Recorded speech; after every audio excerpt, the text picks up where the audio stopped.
take a look at this frame right here. This is the whole reason why I'm doing the episode. Aside from this orange flare, which is tasteful, but could be a little, well, we'll talk about that later. Take a look at this. What do you notice about it? Anything interesting? Look, we even have full mobility here.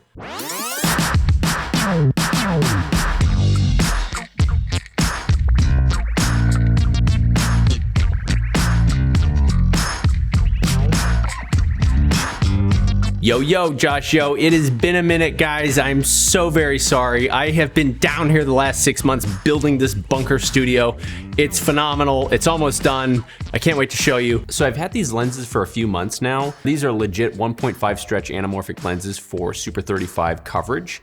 And aside from having a really cool look and build quality, these things are tiny. 3 of them fit in one hand. Look at this. The 27mm is the lightest, coming in at 313 grams. The 35mm is 345 grams, and the 50mm is 402 grams. Now, Venus Optics makes interesting lenses. They make the probe lens. They also make the 12mm rectilinear lens that I film most of my real estate with. I'm not surprised that they're throwing their hat in the anamorphic ring, especially with how much success Sirui has had in the past with anamorphic lenses. We are getting a ton of anamorphic options that are coming out of Chinese manufacturers right now. So in my opinion, the 1.5 stretch is the entryway for the anamorphic look. I've never been a fan of the 1.33 stretch lenses. Overall, they lack a lot of the character that anamorphic aficionados chase after. And while the 1.5 stretch factor isn't as impressive as, say, a 1.8 or a 2 times, these lenses, given the size and the price, are very impressive on screen. Each lens will set you back about $1,000 US. You can save a few hundred with the 3 lens kit, and they do come in all mounts you can imagine, which is nice. But be warned, the REPL and Canon EF version, while more professional looking, are slightly bigger and heavier and will set you back a few more bucks. But I think the real game changer here is these smaller form factor versions. And by the end of this video, I will explain why I'm so pumped about these lenses and why I think they're going to change the anamorphic game for good. Now, there are 15 elements and 13 groups, and because Laowa is so damn good at making macro lenses, the minimum focusing distance is outstanding on this lens. It's probably the best out of all the anamorphic lenses I've ever shot on. The minimum focusing distance for the 27mm is 16 inches, the 35mm is 24 inches, and for the 50mm, it's 27.5 inches, which is just unheard of.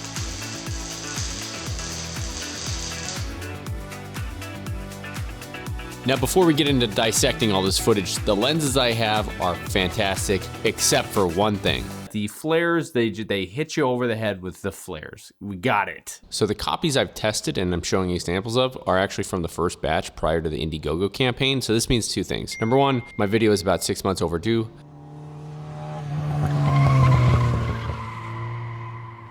Sorry, Laowa.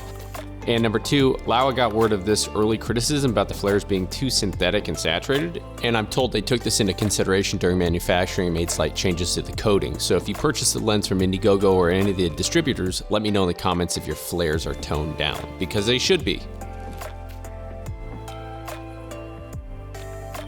Now, the build quality is super cool. These things feel great, solid aluminum, very smooth focus. There's a little anodized ring on the side here. This denotes the color of the flares: gold, blue, and then you have neutral. The neutral flare, which I highly recommend messing with, those ones, instead of injecting their own color, they will just give you the flare based on whatever the ambient light is. So sometimes it's gonna be amber, sometimes it's gonna be blue, depending on the light. But Josh, I don't know what color flares work for me. If you're in doubt, neutral. If you film a lot of low light with cars and such, blue flares. If you film a lot of natural and sunlight, then maybe gold flares, but still, I think neutral.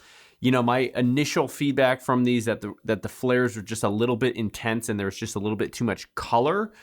Some people love that, but I think in my maturity now, I don't want so much attention going towards the flares. What I'm more interested is the anamorphic look, pincushion distortion and fall off, and things that give it a more organic look. So speak of the devil, as I'm putting my finishing touches on this video, Laowa sends me their 35mm silver flare edition. And putting those two side by side, we can see that not only did they tone down the flares, but the silver looks way better. Basically, my biggest complaints have been solved. I would just change all the lenses in the kit to now the silver and have a nice set of matching silver flared anamorphic lenses, which are ridiculously tiny. Now, in terms of sharpness, aberration, character, these lenses aren't bad. In fact, they're very sharp with not too much distraction. With all the lenses opened up, there's a reduced micro contrast and sharpness at the center and the corners. The lens starts to clean up around T4 and hits peak sharpness at 5.6, unsurprising. Same story with chromatic aberrations, wide open. You can see a tiny bit of color fringing, but this disappears at T4. Now, lens characteristic, they don't really have much character. These are what I would call clinically sharp lenses. Now, one thing I did to add a little bit of character back in was adding a front close focus diopter to soften it a bit. Now, this actually changes your infinity focus as well as macro focus, which is great for focusing on close subjects. And I like how it gives it more organic fall off. Although I suppose you could probably use Pro-Mist filter or Philip Bloom's legendary super glue. Now, you're supposed to really only film with these lenses in Super 35, APS-C, or Micro Four Thirds sensor. But it is possible to film full frame. In fact, 99% of this footage was shot on the FX3 shooting full frame and only cropping in about 1.25 times. This crop factor is more about taste and trade-offs, and it definitely changes depending on the lens focal length. But here's my workflow to get the most out of these lenses. Now, notice the image circle doesn't cover full frame, and there is some significant vignetting and pin cushion distortion when you go outside coverage area. For me, I used a clear image zoom to just punch in 1.5 times, or a mixture of image stabilization crop with a post crop. Sounds confusing, so let's break it down. If you want a very easy time with the Desqueeze and you want a clean look, shoot on a Super 35 sensor or mode, and then in post you can just do a horizontal Desqueeze of 66.7 and boom, you're done. But if you're like me and you want to get even more character from these lenses, then maybe try shooting full frame. Let's do the same Desqueeze. Looks like crap. Let's add a lens curve correction, straighten out the pin cushion distortion in the corners. Now we add another transform to scale this image back uniformly until we completely get rid of this vignette. Add a crop to clean up the mess and get us back to the 1.66 to 1 aspect ratio. Waterfront, Clockwork Orange, and the first 3 James Bond films were shot in this aspect ratio. And if you compare our full frame corrected version versus the Super 35 version, you can see just how much more real estate you get by shooting slightly outside the lens coverage area. The truth is, we gained about 13% increase in horizontal field of view on the 50mm, 25% increase on the 35mm, and around 5 to 10% increase on the 27mm, depending on how much of that vignette you can live with in the corners.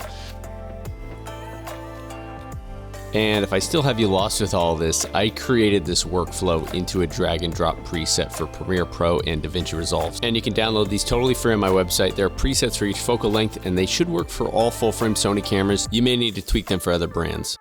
So how's the image quality of these lenses?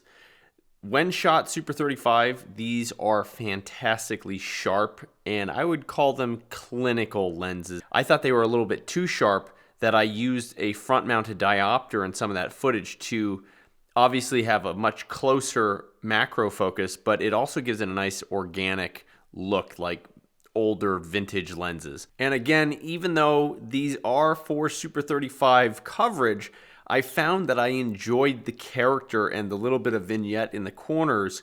I like that. I think that looks great. For me, it forces the eyes towards the center. I don't know. Maybe I'm crazy. Maybe you guys have. Now, one thing that was surprising is the lens stretch doesn't seem to change between minimum focusing distance and infinity. Sometimes in cheaper, smaller anamorphic lenses, there's a little bit of a variation depending on how close you are to the subject. But I tested these out, and these are rock solid 1.5 stretch all the way through the line at multiple distances, so that's a good thing. So let's take a look at the bokeh and the shape of the... I'll be honest with you guys, I don't really give a about bokeh. I mean, it's nice and all, and I enjoy it and looking at it, but evaluating bokeh is not really my thing at all. Hey, take a look at this bottle of crispy caffeinated sparkling water. This episode doesn't really have a sponsor, so I thought I'd throw these guys a bone. When I'm up late and I need to keep a sharp focus, especially doing these out of Phocus tests, what better way to maintain your focus than a crispy bottle? It's pronounced Phocus. Anyway, to keep your wits about you, to keep a sharp focus. Great taste, even better focus. I actually really like the taste. It's a good sparkling, caffeinated, sparkling water. I met one of the owners of the company. He came by to help a workshop that I was hosting down in Louisville. Really nice guy, and he dropped off a case of it for everyone to enjoy. And he also put in like 8 hours of work with us, helping us do this thing. It's a great company. Definitely want to support it. So if you guys are working on sets and you need something, some extra pick-me-up, get a case of Phocus. And my son, yeah, there's no more left. All right, this kid wins. You win. So the sweet spot for these lenses are going to be the smaller rigs. If you can't fit the large anamorphic lens on there, but you have a crash cam or you got the Ronin 4D rigged up to a car mount and you want to be going insane speeds. In fact, when I was filming the Ronin 4D last year on the front of multiple cars, we couldn't get any of the anamorphic lenses to really work as well as the DL lenses. And it had a lot to do with the weight and the size and the aerodynamics of those lenses. And I think we're going to have much better results with these given that they're almost the same size. Also want to mention, if you guys think I'm leaning unfairly towards Laowa versus Sirui has just sent me their latest, newest 1.6 stretch full frame anamorphic lens, so I will review that later. Just want to mention that they do have something that is smaller. They're almost the same size now. Look at this competition coming in. That's a good thing. I mean, that's better for the main reason why I even did this episode. It's because this is one of the first few lenses now that have the DL mount. And DL mount is not only for the Ronin 4D, it also fits the Inspire 2 and most likely the upcoming Inspire 3. This is what the 27mm looks like while balanced on the Inspire 2. Look, we even have full mobility here. This shouldn't be legal. We did a whole episode just dedicated on how I balance this lens on this gimbal. It's a masterclass of gimbal balancing prep. My greatest achievement, so I'm gonna pat myself on the back. I'm very excited to be making videos again, so I'll see you guys next week. Listen, the Eagle has landed.